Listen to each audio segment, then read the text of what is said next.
Hi, everyone. This is Siris Rivas, and we're here for Choosing a Different Future show. Thank you for checking us out. Wow, we're getting toward the end of our second season here, and I'm so grateful to have my guest, Kathy Jones-Williams, here. Oh my gosh, I've adored Kathy and worked with her in many different capacities over the years. And just in case you don't know her, and how is it that you don't know Kathy yet? My goodness. She is a creator of Radical Abundance, a program in which participants tap into the natural support of the universe to create abundance and lives they love. And I can speak from personal experience. I've taken her Radical Abundance class, and it's been phenomenal. It really created so much more in my world and in my business, and everything shifted for the greater when I took it. So highly recommend that. In addition to facilitating Radical Abundance classes online and around the globe, Kathy is an Access Consciousness certified facilitator, a certified transformational coach, a speaker, and a yoga therapist. And she's created and executed a ton of different programs with different businesses, including hospitals, different yoga spaces. She has a plethora of tools, both mainstream and, as she likes to call it, woo-woo, or some other people might call it woo-woo, for helping people get results. I really enjoy her radio show. She has a radio show called Sexy Mom Abundant Life that's on Thursdays at Om Times Radio. And she is the creator. She's a best-selling author. I loved her book, Relationships Done Easy. Kathy is a prolific creator of resources for expanding your life, including a bunch of different tools. She has online classes, she does private sessions, and then she has international clientele of all ages, really. There's no limit to what this lady can create, and I wonder what she will be inviting us to today. In case I forget to mention at the end of our chat, her website is meetkathywilliams.com. So go ahead and check it out, and I'll definitely include that in the description below, as I do with all of her other contact information. Hi, Kathy. Thank you so much for being here. Thank you. I'm delighted to have a conversation with you today. So where are you right now in the world? Today I'm on Maui in Hawaii. Awesome. Yeah, it's nice to be back after a summer of being away. This is my home. So where were you all traveling to this past summer? Oh, I facilitated classes in London and Vienna, which was amazing, and Colorado, and my family's in Chicago, so I visited family both in Colorado and Chicago. I love how your work takes you all over the place. So curious, your Sexy Mom Abundant Life radio show. So how did that come about? Because I know you had some other radio shows in the past. Yeah, so I had been on Imperfect Brilliance Radio for, I think, 3 years, something like that. And it was a really fun show. I was a co-host. And at some point, it just started to feel like, there's something that I need to express that's different than what's going on here. So I started to ask a bunch of questions, and it was really clear that it was time to branch off and do my own show. And, part of the thing when you're creating something new, as you know, it's like all the different pieces. What is this about? What's the name of it? Where and when does it want to be? And the name actually came about because my husband was trying to get me to buy an electric minivan. And I was just like, no minivan. And even though I know that like a minivan is so convenient and you can just throw stuff in there and go, and I just had this enormous resistance to minivan. And there's nothing against anyone else driving one, right, but just me. So I realized, okay, I have this enormous resistance. I have to take a look at it, because I was like, heck, if you want an electric minivan, you drive it, right? and I just looked at my points of view and different things, and I was like, oh, okay, I have this idea that minivan is not sexy or doesn't go with my identity, right? And so I had to play with that, and eventually the name of the radio show just kind of evolved from that observation in myself. So now, do we have the electronic minivan or no? I drive a Leaf. I mean, even after all of that, like looking at it and dissecting beliefs and unwinding those things, like it was still clear, like no minivan. But it led you to this really cool creation. Oh, absolutely. Absolutely. I love the title of the show, and it's on Om Times Radio. And initially I was like, they're gonna hate the title. They're not gonna want me to use that title. And so I was like, hey, I have this idea. What do you think about this? And he was like, I love the title. It's awesome. And I was like, oh, I've been stalling for like 2.5 weeks about telling you my idea. Well, and isn't that so interesting that that's happened so often, where we think that people are not going to receive something, or that they'd have all these points of views, and it's actually our points of view sometimes that stops us or slows us down. Usually, yeah. Mm-hmm. Not always, yeah. Well, in that case, our points of view about their points of view, which are actually made up anyway. Yeah. Well, that actually reminds me of the Stopping You class that I took with you. That was really phenomenal. And that's one of the things that we were looking at in the class, was all these different things that we use to stop ourselves. So have you seen that play out in your radio show or in your other creations right now? Totally. So the idea behind Stopping You is there are 9 primary areas that people use to stop themselves. And often we don't look at, well, actually it's me that's stopping me, right? We look at it's time or money or a lack of ideas or a lack of information or lack of skill, right? And the other ones. One of the biggest is other people, right? And so, of course, I've seen that in my own life, right? Of course. And I could go over and I could say, like, oh, yeah, it's him, right? He's the one preventing me from whatever. And then if I look at it for real, it's me. It comes down to me. Like, I'm the only one powerful enough to stop me. And in fact, so I was writing Stopping You as a book before I ever put it out there as a class. And there is a YouTube video, which is an hour, I think, which is really fun. So I was writing it as a book, and someone told me, well, Kathy, what you need to do is you need to do it this way. And so I started to do it their way, and that kind of killed it, right? Like I lost enthusiasm, I got bored with it, like I just, and so it's really cute, right? You're doing something, it's kind of working, and then someone says, well, really, you should be doing it this way. And then you go, yeah, there you go, veers off a cliff. Whatever you were about to create. It was a coach of mine, and she was telling me how to write a book, even though if I had looked at it, I would be like, she's never written a book. So why would I follow her advice? Which is something, we kind of do a lot. I was facilitating a class this morning, and one of the women said something to the effect of, oh, I realized I have this idea. I can't have this. And I said, oh, okay, where'd that idea come from? And she told me, and I was like, well, do those people have a happy life? Are they doing great? And she's like, no. And it's amazing that we take advice from all kind of folk that don't actually have what they're advising us about. Like they haven't created it, they haven't chosen it.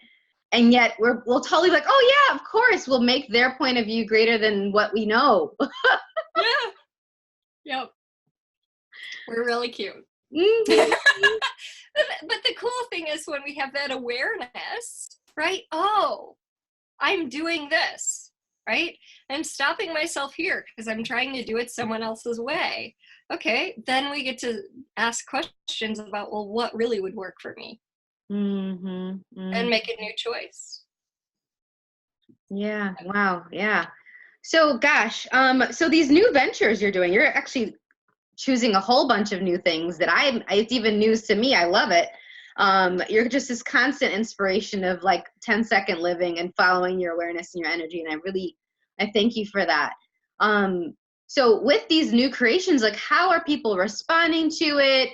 Be it the radio show, some of your new business prospects, what's been the response so far?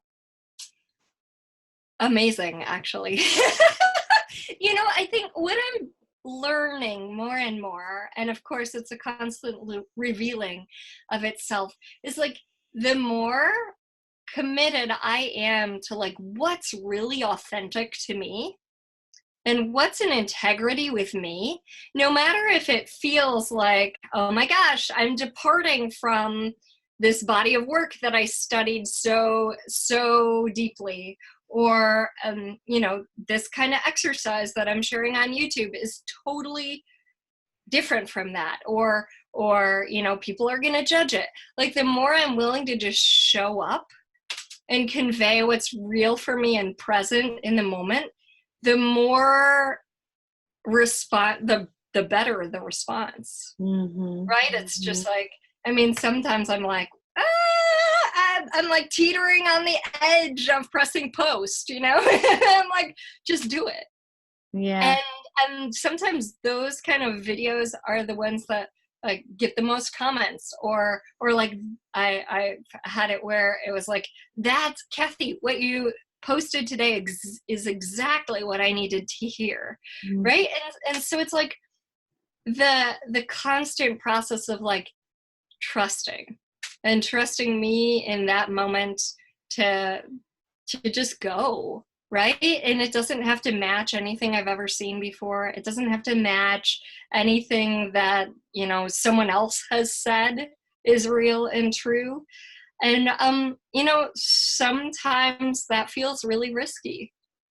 And, but like to not do it, to not do what's like real, and I love the word right now, integrity, like what's really that, is actually a loss and a disservice, I think, both to myself and to others.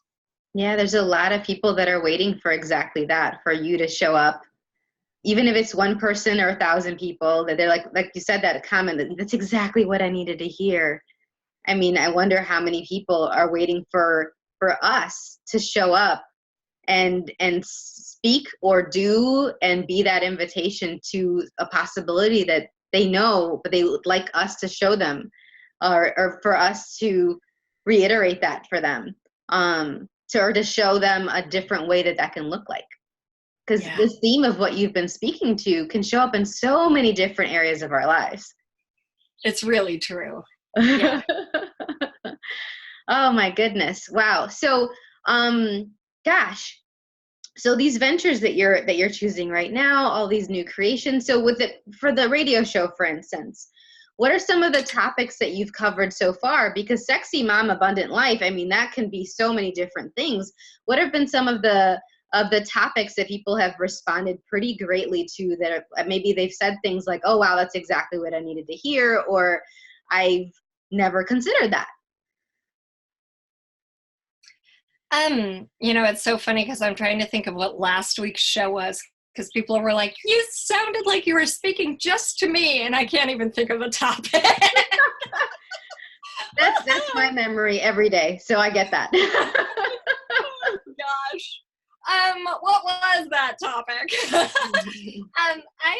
I've spoken about writing, creating habits that work for us, because I think if we create our habits, and then over time our habits create us.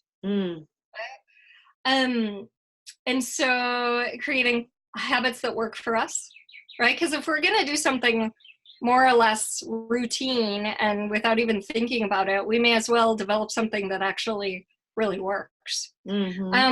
and unhook from those habits that don't. A couple weeks ago, we talked about vision. Do you need one? What's that like? You know, abundance is always a big one, whether that's of money or something else. Like, I really love talking about abundance because it's not just money. And people think money is going to solve their problems. And I promise you, you see your bank account hit that $1 million mark. Well, you still go to the dentist. You still feed your cat stinky food, right? It doesn't change all that much, right? You still feed your cat sticky food. I love that. I do. I'm like, how can you eat this? This smells so bad. Yeah. So it's like people think once I like reach a certain number, it's gonna change everything. And I promise you it doesn't. What does is every single day choosing what's light, choosing what's in integrity, even if it's hard. And that's what really changes things. So could you give an example of one of those habits that it can be beneficial in creating your life that you might have mentioned? Absolutely. For me, one of my daily routines, like my habit is to wake up early, like usually 5, and write right away. My habit is to write before other things step in. Because if I'm derailed by an email, someone saying something or requesting something that throws me off, then all of a sudden me like revealing to myself what's been going on or what's percolating or what needs to be done, gratitudes, all these things go onto the page early in the morning, like that's from me, right? And usually like everybody else is sleeping, so it's still, it's like the thought waves are still. And what comes out is really from me. Whereas if I went right to email, then what's coming in is from Priceline or or someone who read my newsletter that week, or YouTube or whatever it is. And all of a sudden I've been influenced by all the other things that pull at me, which is fine. There's nothing wrong with that. It just really shapes my way in my day in a completely different way. Mm-hmm. Mm-hmm. So that's one of my habits is just to get up and write. Another habit is to usually not eat for a while, right? To like let my GI tract have a rest. I love it. My body loves it to just have some bulletproof coffee. And I used to hate coffee, right? Because I'd get wired like, and bulletproof is all this oil goes in the coffee. So for me, it's like this timed release effect of caffeine where it's not all at once. I don't get wired. And it's just like so juicy for my body. I've been doing that too. I was doing some intermittent fasting, and I've learned that like, one, I didn't need nearly as much food. And over the years, it's been less and less and less.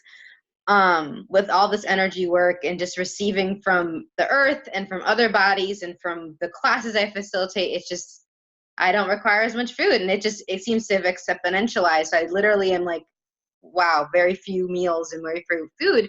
But when that morning start that you're talking about, like I often now I'll wake up and I'm just hydrating until like 12 or 1 o'clock in the afternoon, sometimes even 2. And one of the things I like, I don't like coffee without sugar or cream yet, so I haven't shifted to that yet, but I've been doing these sipping broths. And I'll add Himalayan pink salt to it, and that's nice and replenishing in other ways. And so just no caloric intake until 12 or 1, and it has been very cleansing. It's been surprising how much energy I have. I don't really require the food. It's been interesting, like how much energy I was using and time to plan out food and think about food first thing in the morning when I didn't really need it. So it's created a lot of space that way. And my body's loved it. It's been like the whole GI tract that you've been talking about has been great. And so, you know, it actually makes me think of what we were talking about earlier with the stopping you. It's like these habits that actually stop us from having ease with our bodies, from having the energy that would then help that we could be redirecting and directing into other creations and what we'd really like to create.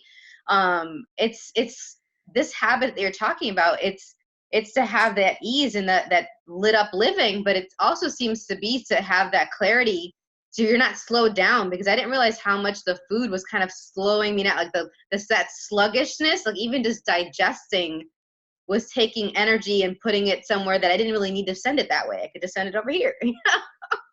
I totally get it. Yeah. Yeah. Man, habits for stopping you. You know, and as we look at our habits, like so many of them have been ingrained since we were 3 years old, right? And with the messages like, you should eat breakfast. It's the most important meal of the day. Yep. And for some people, that really may be true, right? It really may.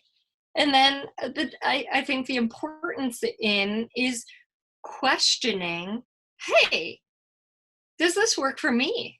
Mm-hmm. Right? And if not, cool, right? Great awareness. It's not beat yourself up for having done it for 40 years. It's just like, okay, cool. What would work for me? Mm-hmm. And choosing that. Yeah. And also, if it's for some of the people listening to this and watching this, they may not be sure if it's going to work for them or not to shift those changes. And then they can just choose, like you were saying earlier, just choose, play around with it, see what it creates. So when I first got the awareness from my body to do intermittent fasting, my body very clearly gave me, okay, do it for a month. Like really see what it creates for a month and then go from there. And it ended up being that it was to stop after a month.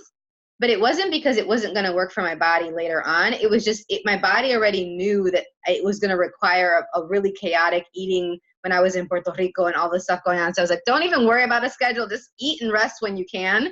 And then after I came back, then I was able to pick it up again, and when it worked. And it was like, oh, okay. So it's not like as soon as you choose it, you have to keep choosing it forever and ever.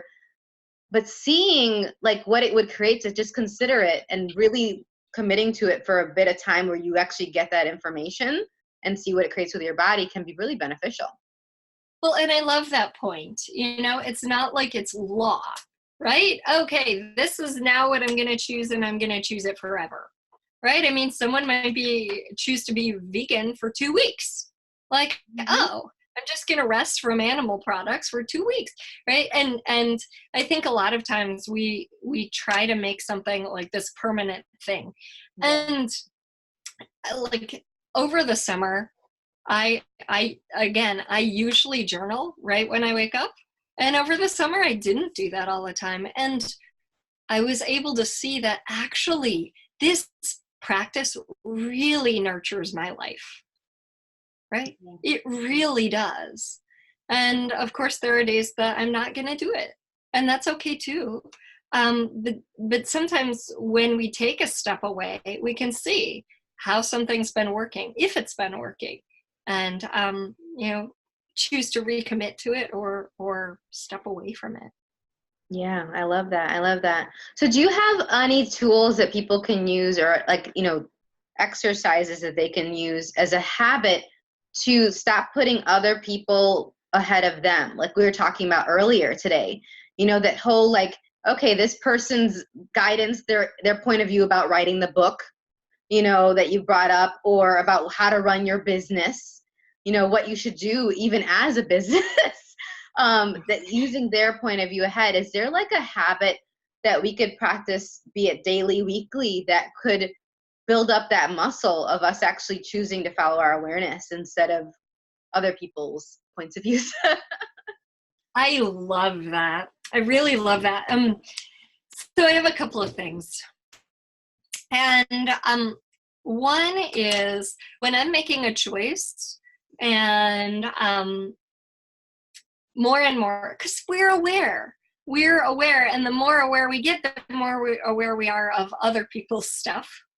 Okay, so one of the things I do when I'm making a choice is just invite everyone else's point of view, and I do it like with my arms. I do it in a physical way. I ask everyone else's point of view to back off. And of course, like if I'm in Walmart, I'm not going to do that. Actually, I don't know the last time I was in Walmart, but well, anyway. And given what's happened at Walmart this week, I don't like that's all shifting for all of us. All right, so back off, right? Mm-hmm. And I actually invite my team, and some people call those angels, guides, whatever. I invite them in. But everything else, every entity, every person's point of view, just back off it, like out of my space for right now. And then I ask, what will this create if I choose this? And if I don't? Truth, what's going on here? And that way I can have awareness that's unimpeded by all the chatter. Okay. One of the things I also like to do, I really love this actually, I do this all the time, is imagine an energetic waterfall coming through. It can be any color, it can be, any kind of speed, and you just allow this to flush through and around your body, flushing out anyone else's points of view, anyone else's stuff that's in your field. It's in your cells. And I have a couple of meditations like that. I think one's on YouTube, and it's about money, like flushing other people's points of view, even like the ones you got when you were, under age 2, flushing all of those out so that you can really access what's true for you. And for me, this is so quick. It's something I can do anytime. I can be in the car and be like, okay, let me just clear all that away. Or when there's a contraction or a contracted emotion, just, okay, if it's not mine, let's just flow it out. And one of the things that I love about that is that it's still, if it's something that's actually going to work for you, you can keep it. It stays. Exactly. Yeah. And whatever isn't like gonna actually work for you and your body and your business, to just like, all right, let's let it all go and bye-bye. Yeah. Thanks, but no thanks. Yeah. It's like we breathe it. We're walking down the street and someone's smoking, and we breathe it in, and we're like, oh, gonna breathe that out, right? Mm-hmm. It's like you don't have to hold on to it forever. I love that. I think that's going to be really handy for, at least for me, maybe for the folks that are watching this later. I just love that. Wow. I'm always getting new exercises and tools with you, Kathy. I tell you, it's great.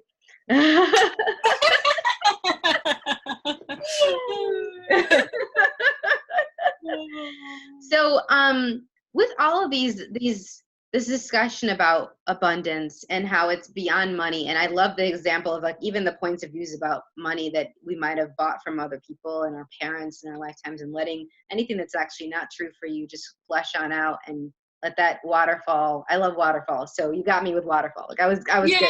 Waterfall, I'm done. Yeah. Sold.